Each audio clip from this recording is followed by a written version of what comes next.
Thank you, Carolyn. Congresswoman, putting me back to work. I conduct a choir at church on Sundays, but now she wants me to lead an entire nation. So it was very fun to sing along with you. But we are here on a serious matter.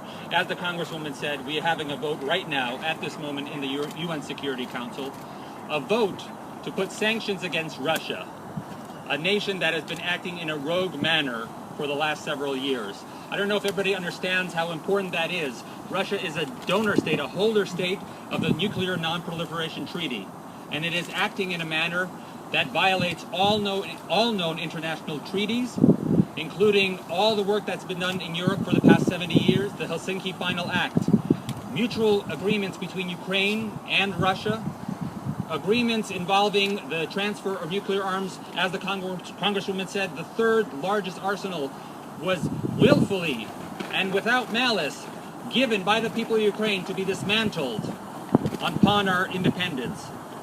And so we are asking upon the rest of the world to look at the Ukrainian nation.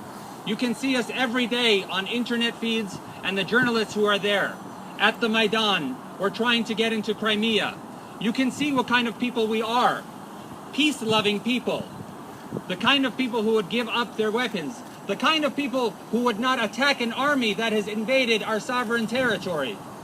Our goal is for world peace, and that is why we're working with the United Nations.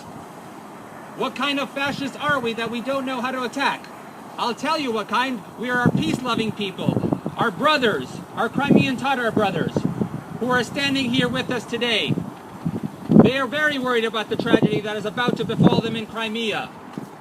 Some of you may know the date of May 18th, the day that Stalin took their countrymen, and banished them in one solid day from their Crimean homeland. You may know that prior to that, the Russian Empire drowned 10,000 of them, ruthlessly. It is this history from Kremlin and Moscow that we are worried about, but it is the future. It is the future that we want to work with together with the world. And we hope that together, the United Nations Security Council, our friends in the United States Congress, Ambassador Samantha Power, who has spoken so forcefully for us American people of Ukrainian descent in the Security Council, we wish a better world for both Ukraine and all of Europe. And we thank you for your presence here today. Thank you. The Organization for Defense of Four Freedoms for the Ukraine. Our representative for the Four Freedoms, Oskar Luzinski. Thank you, Congresswoman Maloney, members of the press, fellow Americans.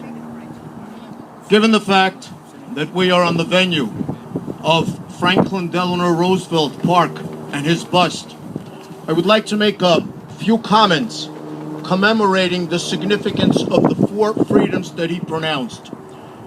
Two of those freedoms were already enshrined in the Constitution of the United States. However, FDR initiated a discourse, the concept of the principle of two particular freedoms: freedom from want and freedom from fear. It is precisely that last freedom that I should like to address today, because it's ironic what transpired subsequently after Franklin Delano Roosevelt initiated talk about this freedom from fear.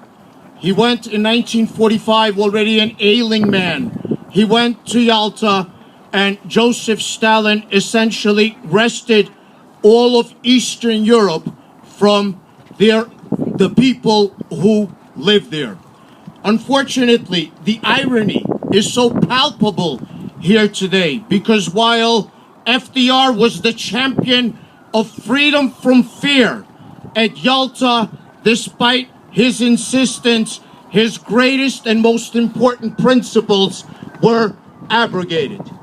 We have a very similar situation, ladies and gentlemen, today.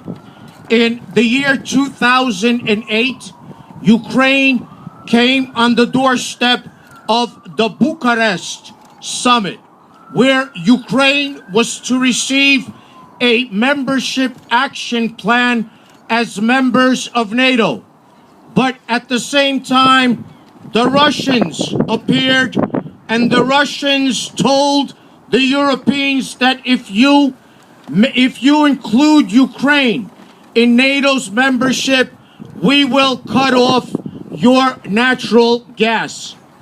As a result, Ukraine's membership in NATO was deferred, and only now can we sense the reasoning behind the Russian position. The United States in 2008 was very strong, President George W. Bush, in his affirmation of the right of the Ukrainian people to be free from fear. But the Europeans, unfortunately, let us down. 3 days ago, a debate took place at the Security Council of the United Nations. 15 countries spoke. 14 countries, including Communist China, condemned Russian aggression in Crimea and its violation of Ukraine's territorial integrity. Only Russia made up a number of pretexts about its need to enter upon Ukrainian territory. The world community is no longer fooled by Russia. So, at this particular juncture, the vote at the Security Council will take place. The vote will be 14-1 in favor of Ukraine's territorial integrity, but Russia has a veto at the Security Council. However, next week, the European community will meet. It is up to the United States to send the message like we did in the past.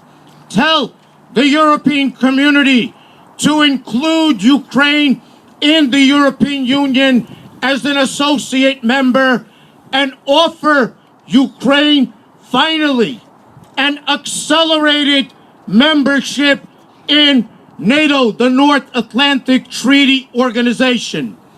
Only the inclusion of countries like Ukraine, Georgia, and other countries in NATO will these countries be free from fear. That's what Franklin Delano Roosevelt was all about. The entire world community should be free from fear. The fear of oppression, the fear of invasion. It is incumbent upon us as Americans to lead that cause. Thank you.